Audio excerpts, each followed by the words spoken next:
Hi, welcome back to day 63 in the Light the World, Build the Kingdom Challenge, where each day we get down on our knees and we ask God, what is one thing that we can do today to make the world a better place, to light the world, to make a difference and build a kingdom. So,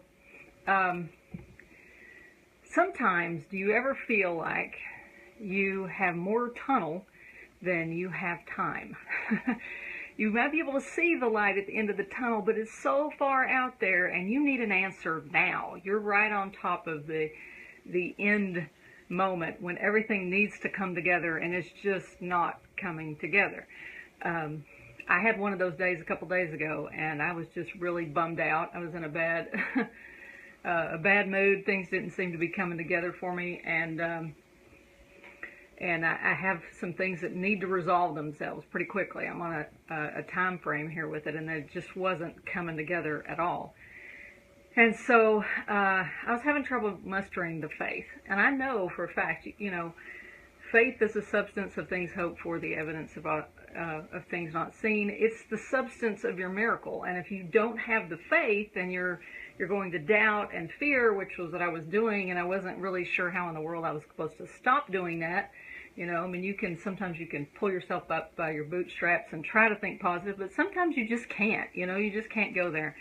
So I mentioned to a friend of mine the way I was feeling, and I was like, this is really frustrating to me.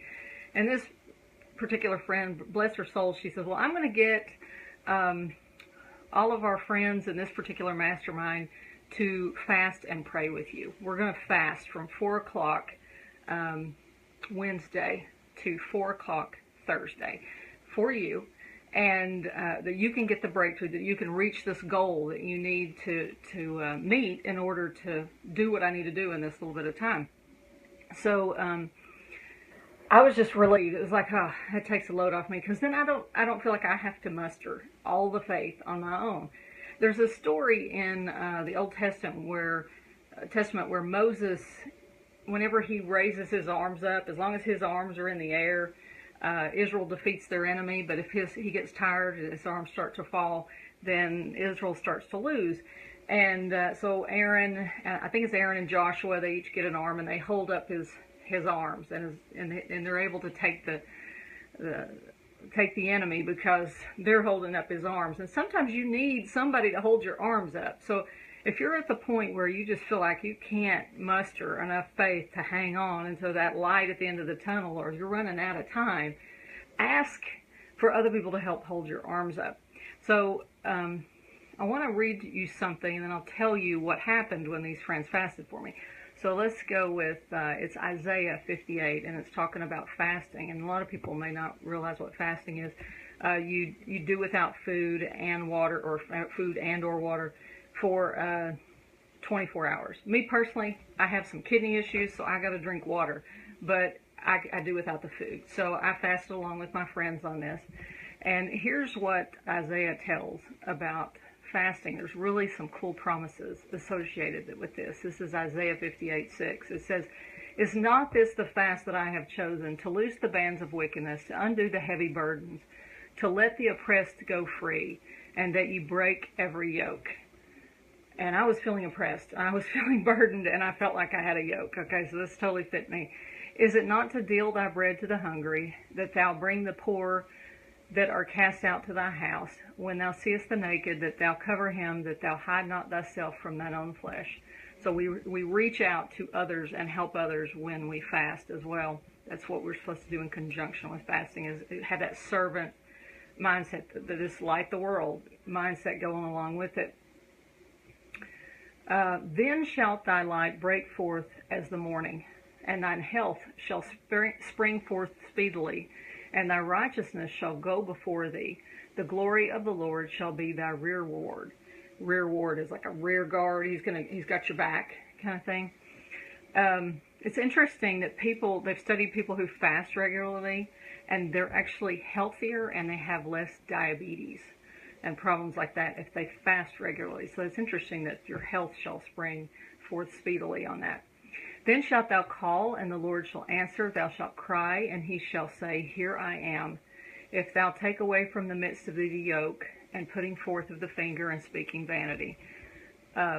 And if thou draw out thy soul to the hungry, and satisfy the afflicted soul, then shall thy light rise in obscurity, and thy darkness be as the noonday.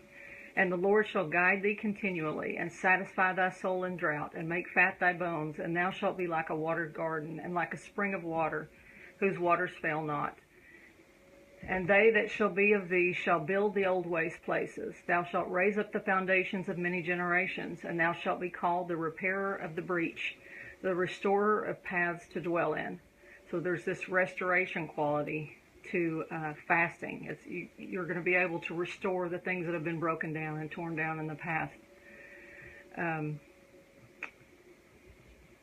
So that, you might read that whole chapter 58. I'll stop right there.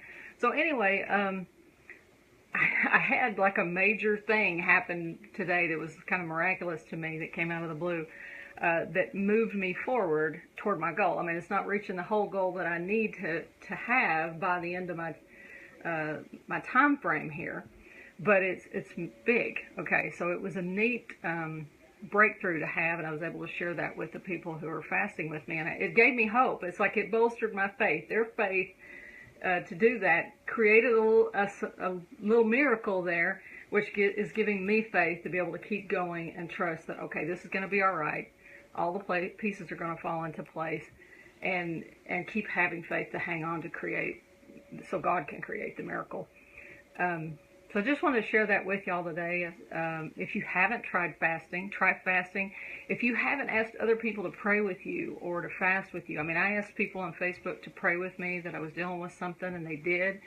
I asked, these friends knew the exact problem, and they fasted specifically for this specific goal that I needed. And get people on board. Don't try to do everything on your own. You're not alone. You're not meant to be an island.